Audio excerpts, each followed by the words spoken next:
Yeah, we're going to get into this stone. It has a typical white cap like the normal knobbies from Lightning Ridge, and I'm really excited to actually see this one be cut because the blue, I believe, may turn to green and blue from the top. So let's get over there and find out.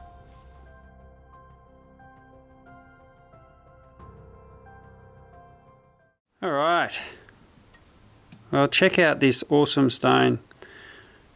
Let me go a little bit closer. So this is a real typical beautiful knobby. It has a nice high body to it. It's got some black potch there. The color bar makes it almost all the way around. There is some sand problems right here, and I think if there is a stone it will probably come in to about there, and I imagine our stone will be sitting around about there. So yes, we're going to have a go. Now that also, that blue color that's all around the edges, if you hold it this way, I can see hints of green. So I'm hoping that it will turn green. We'll get the machine going. Uno momento. So firstly, I'm just going to take it around the edges just to see a better view of that color bar and see what's going on, because you don't really want to take the top off something unless you get to know it, if you know what I mean. So we need to get to know it a bit. But look at that color now is also just showing up with a little bit of green in it, and I only just took it off the sides, which is fantastic. It's great news. So this end here is where all the sand has to come out, but there's too much of it. And oh wow, you can see that. Look at this. Just come in there. You can see that there's a big cavity that probably was sand, and I need to take all of that away because it's just going to cave in on itself. Which everything so far is correct from what I've predicted. So hopefully, sometimes my predictions are not right, but let's hope that this one works out the way we've predicted. Here's to hoping. So now look at that, we've got the colour bar just about all the way around. Just clean up this side.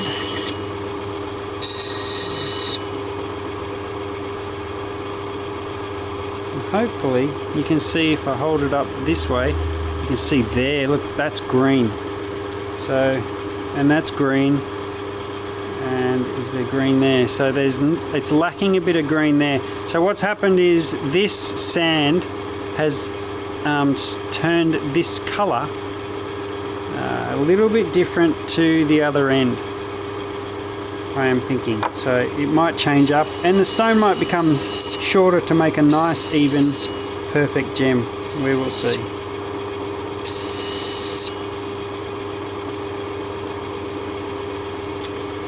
But I think from here on, let me get the flashlight. Let's turn that light off. And let's get the flashlight and look inside. So we can see, oh dear.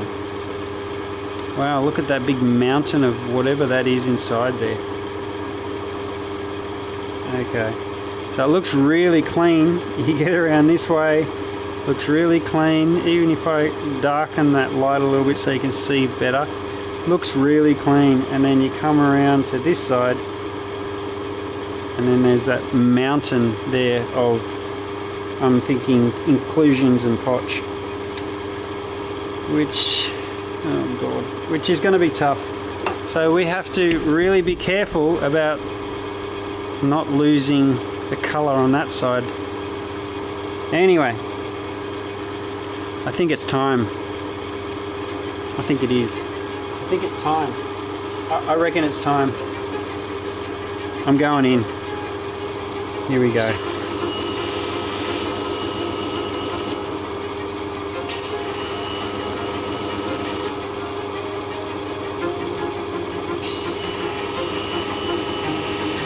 I was praying for this one to cut something amazing. And in the parcel, I can't really put a price on it, but in the parcel that I got this in, this was a massive factor in it that I was hoping it would cut to make up the money of the parcel. And nothing as yet.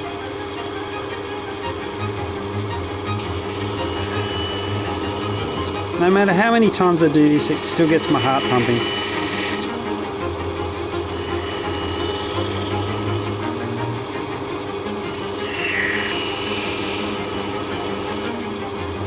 Oh, we're just starting to show, and you can see a bit of green, but I think that green is not quite the colour bar. If it is, I'll be so happy, but I'm not sure it is. Oh boy, come on.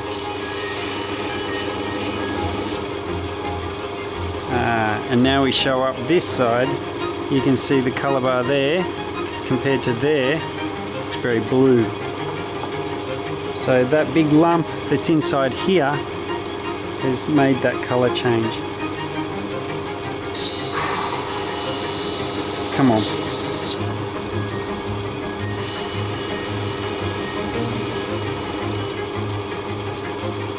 There really is a possibility of a $4,000 or $5,000 gem in here. It really is. Come on.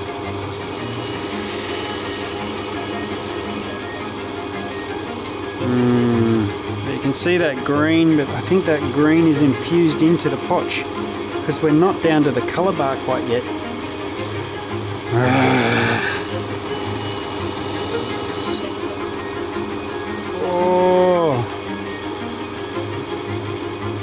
Okay, so here is where it could be a game changer. If that green stays into that blue, then it's a very expensive stone. Come on. Come on. Oh, come on.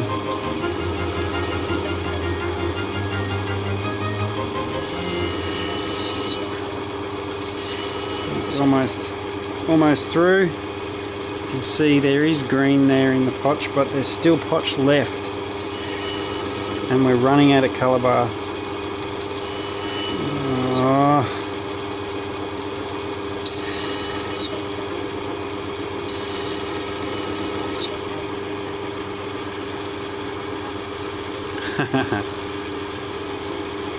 Come on. You need to come clean.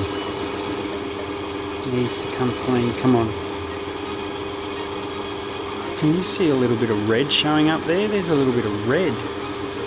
Where'd that red come from? What on earth?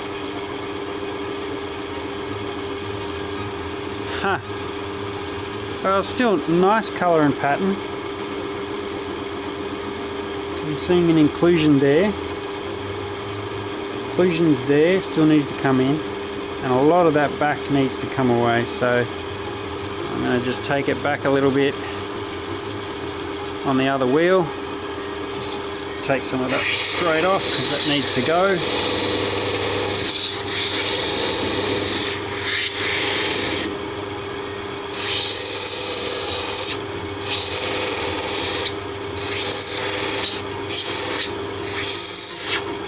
Came off pretty quick. Shape that, get the sand out of the edges there.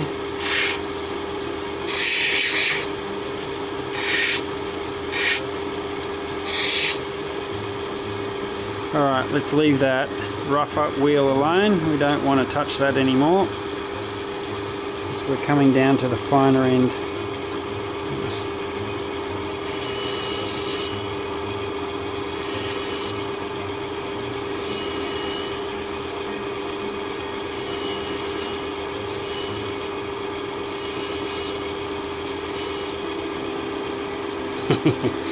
That's not bad. That's not bad at all. It does have green. Oh, look at that flash there. Green and blue. Alright, very good. A little bit more off that back just quickly. Doesn't need it.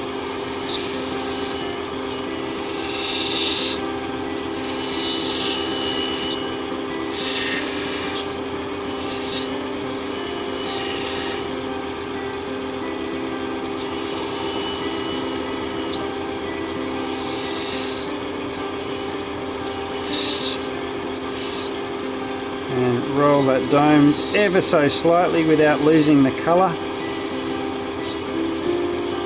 If we lose the colour, then we're in trouble.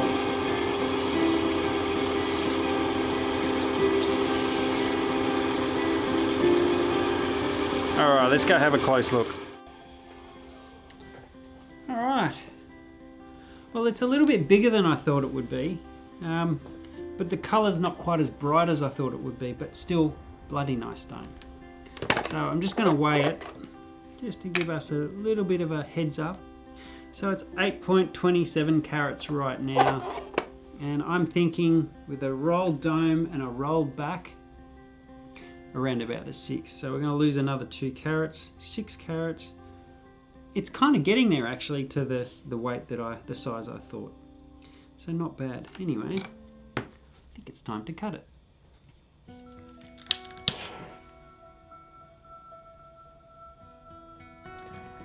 This is such a risky game. You never really know how an opal's going to cut until you finish it. Until it's totally finished. I mean polished perfectly. And left for a week to see if it stays the same.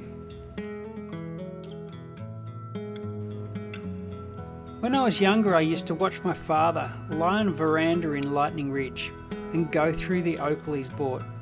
And when he'd find some really nice colour, his face would really light up. And I guess that affected me enough to want to do this myself and take on a life of opal. Some people think that the life of an opal dealer is just a gambler in disguise. What do you think? Let me know in the comments.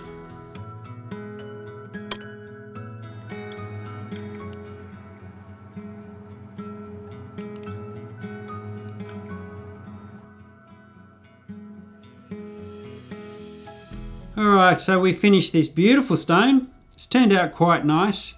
It has one tiny inclusion deep down in the stone, but there's enough colour on top to actually cover it up. So I'm going to look at the body tone scale this time and see where it sits, just to give us a good idea, but it's definitely a black opal. So we slide it up the body tone and we slide it back till we find out where we're at. It's an N3, so that means that it's definitely a black opal, and we're looking at about a brightness of 3. The dome isn't as high as I imagined it would be. So what does it weigh? We've got 5.70 carats, pretty much. 5.70, so we're a little bit lower because I ended up taking a lot off the back again. A little bit smaller than I had predicted, but at 5.70 carats, let's go 5.70 times 800 a carat. Still looking at a $4,500 stone, so still I'm very happy with that. You can't complain about $4,500, so pretty good. Well, that's it for this week. I hope you enjoyed. Thanks for watching, and I'll see you next time.